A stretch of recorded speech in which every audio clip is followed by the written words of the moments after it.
to this week's episode of Bedtime Stories with the Stone Beast. This week, we're going to talk about something cool, something that when I was growing up, great story. You'll see. We got to find somebody to tell the bedtime story too, so.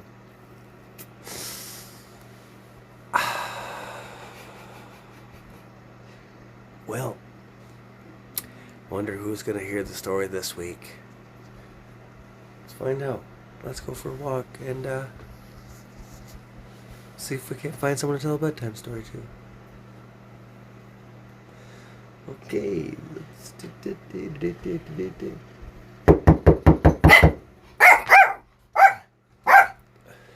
Man, I wonder who's knocking at the Stone Beast door.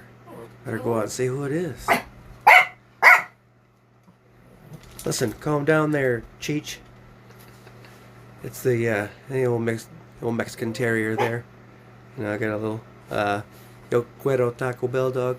Yeah, he's my little buddy, my little companion. He's hanging out for the weekend. But I better see who's at the door. Hello? Local police. Can we talk with you, sir?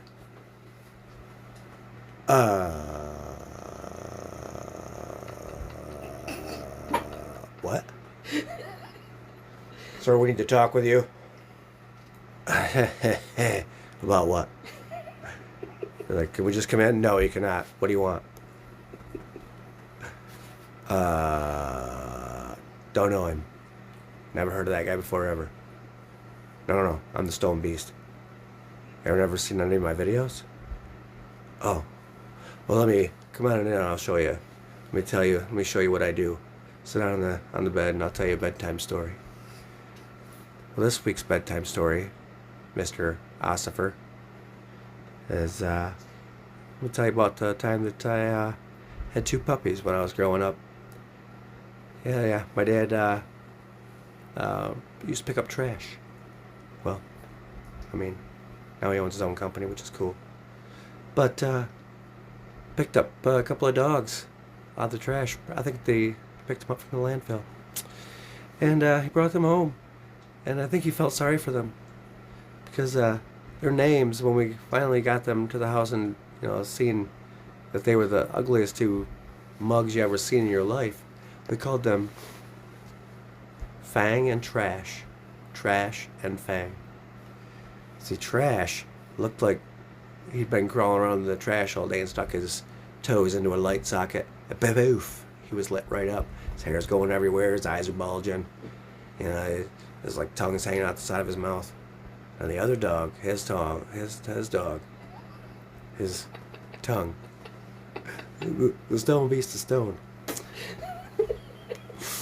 So the dog also had his tongue hanging out. But we called him Fang because he had one fang on one side of his mouth, the same side that his tongue was hanging out on. And the rest of his teeth had all fallen out because he was so old, so decrepit.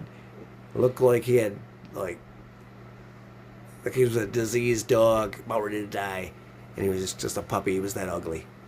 Both these dogs were ugly. Now, have you seen these ugly dog contests? Both of these dogs would have won first place. They'd have tied for first place. That's how ugly they were. Alright, they couldn't have chose which one was uglier. But if you've seen these dogs, their hair's all wild. They look like they're greasy, like they haven't showered in a fucking year. I don't know if dogs shower, but if they did, these ones didn't do it. They'd missed the deadline by a year, it looked like, at least. So, I got these dogs. They'd come up and they'd want to lick your face, and their breath was horrid. It smelled like, decaying death and destruction. I had a green gas coming out of their mouth. It was so gross. But they were so lovable, and they wanted to just love on you, and it was just like, yeah, I love you too, but no. I can't even stand to look at you. When I look at you, I want to puke. But you're so ugly, you're cute. Yeah, I don't even know how to explain that. It's just upside down and backwards. My world was turned upside down, kind of like, Fresh Prince there.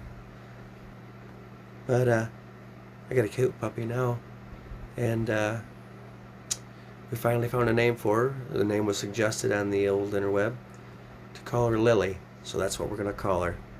My new baby pit bull puppy. Her name is now Lily. But, Mr. Officer, the moral of the story is that if you pick 2 dogs up out of the landfill that's full of trash, you're probably going to get dogs that look like they came from the landfill and their hair was full of trash. Their teeth were falling out. Their tongues were hanging off to the side. And their breath smelled like probably the landfill. So, with that being said, it was nice telling you a bedtime story. Now please, exit my house immediately, because you have no warrant. Until next time, folks, watch The Stone Beast. Get the old bedtime story to help put you to sleep with the calm, soothing voice of the stoned beast. Until next time, folks, stay stoned, my friends.